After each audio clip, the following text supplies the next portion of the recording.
చాలా కాలం నిర్లక్ష్యానికి గురైంది. ఈ మధ్యనే ఏదుల డిండి ప్రాజెక్టుకి 1800 కోట్లు మంజూరు చేసి టెండర్లు పిలిచి పనులు మొదలెట్టే స్టేజ్కి వచ్చినాం. చాలా కాలం కింద ఆగిపోయిన గంధమల్ల రిజర్వాయర్ పనులు కూడా తిరిగి పునఃప్రారంభిస్తున్నాం. కోమటిరెడ్డి వెంకటరెడ్డి గారు ఎంతో కాలం నుంచి ఉదయ సముద్రం ప్రాజెక్టు పూర్తి చేయడానికి నిరంతరం కష్టపడుతూ ముందుకు పోతుంటే 10 ఏళ్ల పాటు ఆ పనులు ఆపిపెట్టిండ్రు. మేము రాగానే అవసరమైన నిధులు కేటాయించి ల్యాండ్ అక్విజిషన్ చేసి ఆ పనులు కూడా వేగవంతంగా ముందుకు తీసుకుపోతున్నాం. ఈ విధంగా ఉమ్మడి నల్గొండ జిల్లా సస్యశ్యామలం చేయడానికి అన్ని నియోజకవర్గాల్లో ఇరిగేషన్ శాఖ పనులని వేగవంతం చేస్తూ, అదేవిధంగా ఎక్కడెక్కడ గ్యాప్స్ ఉన్నాయో, ఏ కారణంగా పనులు డిలే అవుతున్నాయో అవన్నీ పరిశీలిస్తూ సమీక్ష చేస్తూ ముందుకు పోతున్న విషయం కూడా మనం చేస్తున్నాం. మిత్రులారా, వేదిక మీద పెద్దలకి అధికారులకు నేను మనం చేస్తున్నా, మన ప్రభుత్వం యొక్క ఇరిగేషన్ లో మన స్లోగన్ ఏంటంటే తక్కువ ఖర్చుతో తక్కువ సమయంలో ఏ విధంగా ఎక్కువ ఆయకట్టు తీసుకురాగలుగుతామో అన్ని పనులు చేపడుతున్నాము.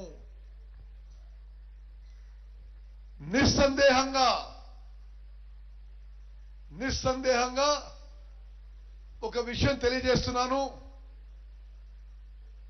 కాళేశ్వరం ప్రాజెక్టుపై ఎక్కువ ఫోకస్ పెట్టి దక్షిణ తెలంగాణకి గత ప్రభుత్వంలో అన్యాయం జరిగిన విషయం చాలా స్పష్టంగా అవుపడుతుంది. అసలు ఇప్పుడు దేనికి పనికి రాకపోయినా కాళేశ్వరం ప్రాజెక్టులో గతంలో 94,000 కోట్లు ఖర్చు పెట్టిండ్రు. అదే 94,000 కోట్లు వేరే ప్రాజెక్టులు పెడితే ఇప్పటి వరకు ప్రాణహిత చేవెళ్ళు అయిపోయేది, ఎస్ఎల్బిసి అయిపోయేది, డిండి అయిపోయేది, దేవాదులు అయిపోయేది, పాలమూరు రంగారెడ్డి అయిపోయేది. అదే ఖర్చుతో, ఆ ఒక్క ఖర్చుతో ఇన్ని ప్రాజెక్టులు అయిపోయాయి. సీతారాం ప్రాజెక్ట్ అయిపోయేది. మరి డిజైన్ లోపమో, అసమర్థతను, అవినీతో ఏ విధంగా మరి కాళేశ్వరం ప్రాజెక్టుకి వాళ్లే అన్న మేడిగడ్డ బ్యారేజ్ కూలిపోయిందో మనందరం గమనిస్తున్నాం. వాళ్ళ టైంలోనే డిజైన్ అయింది, వాళ్ళ టైంలోనే నిర్మించిండ్రు, వాళ్ళ టైంలోనే కూలిపోయింది.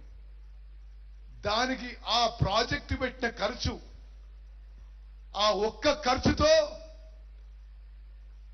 ప్రాణహిత చెవెళ్ళు అయిపోయేది, పాలమూరు రంగారెడ్డి అయిపోయేది, ఎస్ఎల్బిసి అయిపోయేది, డిండి అయిపోయేది, సీతారాం సాగర్ ప్రాజెక్ట్ అయిపోయేది, దేవాదులు అయిపోయేది. ఇన్ని ప్రాజెక్టులని నిర్లక్ష్యం చేసి ఉదయ సముద్రం అయిపోయేది.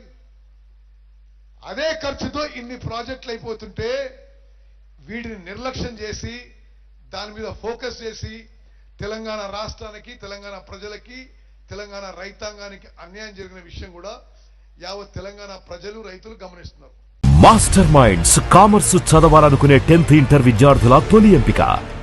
దానికి చేసిన ఖర్చు ద్వారా గతంలో జస్ట్ నేను ఒక లెక్కలు చెప్తా.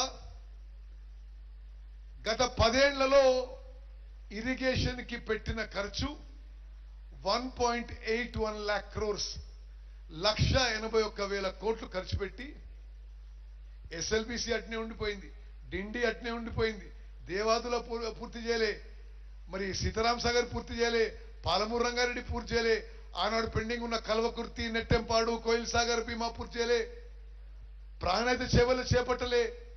మరి 1.81 lakh crores ఖర్చు పెట్టి కేవలం నామమాత్రం ఆయకట్టే వచ్చింది. 27,000 కోట్లు ఖర్చు పెడితే పాలమూరు రంగారెడ్డిలో కొత్తగా వచ్చిన ఆయకట్టు 0. 8,000 కోట్లు ఖర్చు పెడితే సీతారాం సాగర్ లో కొత్తగా వచ్చిన ఆయకట్టు 0. దేవాదుల ముందుకే పోలే, మరి ఎస్ఎల్బిసి ముందుకు పోలే, డిండి ముందుకు పోలే, వెనకటి నుంచి పెండింగ్ లో ఉన్న కల్వకుర్తి, నెట్టెంపాడు, కోయిల్ సాగర్, భీమా ఏది ముందుకు పోలే, ఉదయ సముద్రం ముందుకు పోలే. మరి ఆ విధంగా వాళ్ళు చేస్తే మనం మాత్రం తక్కువ ఖర్చుతో తక్కువ సమయంలో ఏ ప్రాజెక్టులు పూర్తి చేసి ఎక్కువ ఆయకట్టించే విధంగా ముందుకు పోతున్నాము. ఇరిగేషన్ శాఖలో నేను ముందు చెప్పినట్టుగా సుమారు 1100 మంది ఇంజనీర్లు రిక్రూట్ చేసినాం. 1800 మంది లస్కర్లను రిక్రూట్ చేసే అవుట్సోర్సింగ్ బేస్ మీద పెట్టినాం. అన్ని సిస్టమ్స్ కూడా బెటర్ గా చేస్తూ ముందుకు పోతున్నాం.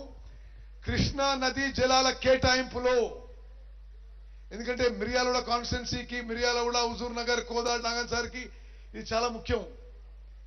కృష్ణా నదీ జలాల కేటాయింపులో ఆంధ్రాకి అక్రమ తరలింపులో ఎక్కువ అన్యాయం టిఆర్ఎస్ గవర్నమెంట్ లోనే జరిగింది. మళ్ళీ మనం వచ్చిన తర్వాత ఇప్పుడు కృష్ణా నదిలో అన్ని ప్రాజెక్టుల మీద టెలిమెట్రీ పెట్టడానికి మన ప్రభుత్వం పైసలు ఇచ్చి టెలిమెట్రీ ఇన్స్ట్రుమెంట్స్ పెడుతున్నాం. వాళ్ళ హయాంలో పోతిరెడ్డిపాడు సామర్థ్యం పెంచుకున్నారు, రాయలసీమ లిఫ్ట్ పనులు మొదలు పెట్టుకున్నారు.